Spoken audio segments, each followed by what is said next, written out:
Au mois de février dernier, le verdict est tombé. Le FC Barcelone se retrouve endetté d'un montant record, 1,3 milliard d'euros. Une somme colossale qui met en péril la stabilité du club catalan et l'a même placé en faillite comptable. Mais contre toute attente, au bout de seulement quelques mois, le Barça semble déjà repartir de l'avant, prêt à jouer de nouveau les premiers rôles.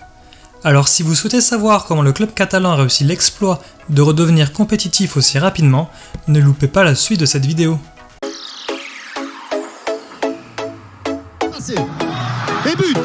Et but! oui. Et but! Deuxième but.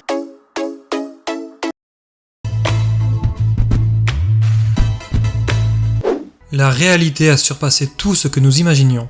C'est par cette phrase choc que Joan Laporta, fraîchement élu à la tête du club, a révélé aux yeux du monde l'ampleur de la dette du club catalan. Une manière plus que directe d'attaquer son prédécesseur Josep Bartomeu sur sa gestion du club. Eduard Romeu, le vice-président, en a rajouté une couche sur la gravité de la situation. Les dettes à court terme, c'est un premier incendie. Ensuite, nous avons un autre problème, il n'y a plus de liquidité. Mais comment un des plus grands clubs au monde a-t-il pu se retrouver dans une telle situation ? Le nombre de transferts que l'on pourrait qualifier d'extravagants voire de loufoques ont été légion au Barça ces dernières saisons. Que ce soit Ousmane Dembélé recruté en 2017 contre 140 millions, Philippe Coutinho pour 135 ou encore Miralem Pjanic arrivé dans un échange opaque avec la Juventus Turin, le FC Barcelone a dépensé sans compter sur des joueurs au rendement plus que discutable. En plus de transferts non concluants, le club s'est laissé aller à un jeu dangereux avec certains agents, le plus connu étant Kia Joorabchian.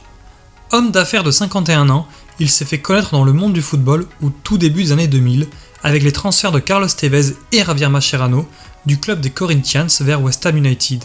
L'affaire avait fait grand bruit à l'époque, avec des méthodes que l'on pourrait qualifier de mafieuses. Le journaliste Romain Molina, spécialiste en la matière, déclarait au sujet de cette affaire « Si, en fait, il a un passé plus que trouble, et il est détesté de beaucoup de personnes, de par son arrogance. Le seul truc qu'on sait et qui est vrai, c'est qu'il a été présenté par les oligarques, par un certain Roy Azim. Après, tu te demandes pourquoi qui a 2 dates de naissance. Il a fondé le MSI pour le rachat des Corinthians. Le nom de code de l'opération était le Brazilian Football Project. Ses associés sont tous morts, sauf lui. Au-delà des salaires et des commissions, certains paiements ont été qualifiés d'injustifiés par l'avocat en charge de l'affaire, Jaume Campagnères, et des opérations financières, d'administration déloyale et de détournement. Il a également évoqué une transaction qui avait fait grandement réagir à son officialisation, le montage financier autour de l'échange entre Miralem Pjanic et Arthur en 2020. Alors qu'une enquête a déjà été ouverte en Italie, l'avocat parle d'une entorse délibérée concernant la valeur réelle des 2 joueurs. Il en résulte des avantages comptables artificiels, c'est un délit de falsification comptable. L'avocat a également avancé des faits de détournement de fonds, dont une somme de 15 millions d'euros versée à un club pour simuler un droit de préemption qui n'a rien à voir avec la réalité. Joan Laporta a surenchéri, assurant que des dépenses ont été cachées aux organes de contrôle internes du club. Ce que nous avons dénoncé, ce sont des faits incontestables, des opérations de paiement sans objet disproportionnées.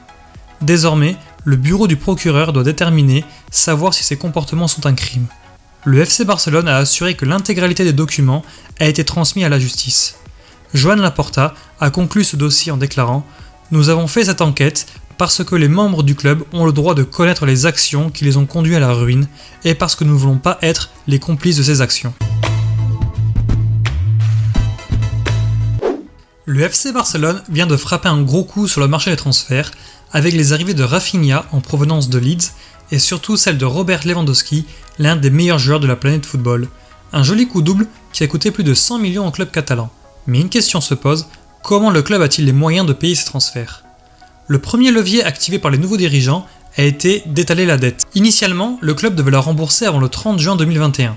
À peine ses fonctions prises, Laporta a négocié auprès des créanciers du club un lissage de la dette sur plusieurs années. Pour ce faire, le club a dû contracter un autre emprunt de 595 millions d'euros auprès de la banque américaine Goldman Sachs.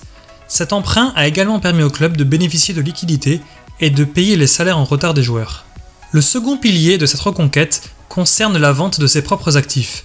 Le club aux 5 Ligues des Champions a vendu 10% de ses revenus en droits TV pour le championnat espagnol à la société américaine Sixth Street, pour une durée de 25 ans. Cet accord permet au club de récupérer 207 millions d'euros immédiatement. Un accord supplémentaire pourrait bien voir le jour, avec 15 autres pourcents cédés contre cette fois-ci 330 millions d'euros. Enfin, le dernier moyen trouvé par le club catalan pour récupérer des finances concerne le contrat de sponsoring avec Spotify qui comprendra à la fois le naming du Camp Nou ainsi que le sponsoring maillot. Cette transaction va rapporter quelques 435 millions d'euros supplémentaires au club catalan. Nous venons de le voir, grâce à ses multiples accords, le FC Barcelone vient de redresser la barre à court terme, lui permettant même de financer d'autres joueurs arrivés libres comme Franck Kessié ou Andreas Christiansen. Le club a aussi mis en place un salary cap qui a pour but d'encadrer la masse salariale de l'effectif, qui était bien trop importante, même pour un club de la dimension du Barça. Néanmoins, le club a dû générer un nouveau prêt, cette fois-ci d'un montant de 1,5 milliard d'euros à rembourser sur 30 ans pour la rénovation du Camp Nou.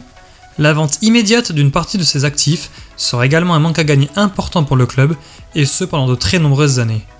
Il sera alors intéressant de voir l'évolution des finances du club à long terme et la rentabilité des choix effectués. J'espère que cette vidéo vous aura plu, n'hésitez pas à laisser votre avis en commentaire, et également n'oubliez pas de vous abonner pour ne pas louper les prochaines vidéos qui sortiront sur cette chaîne.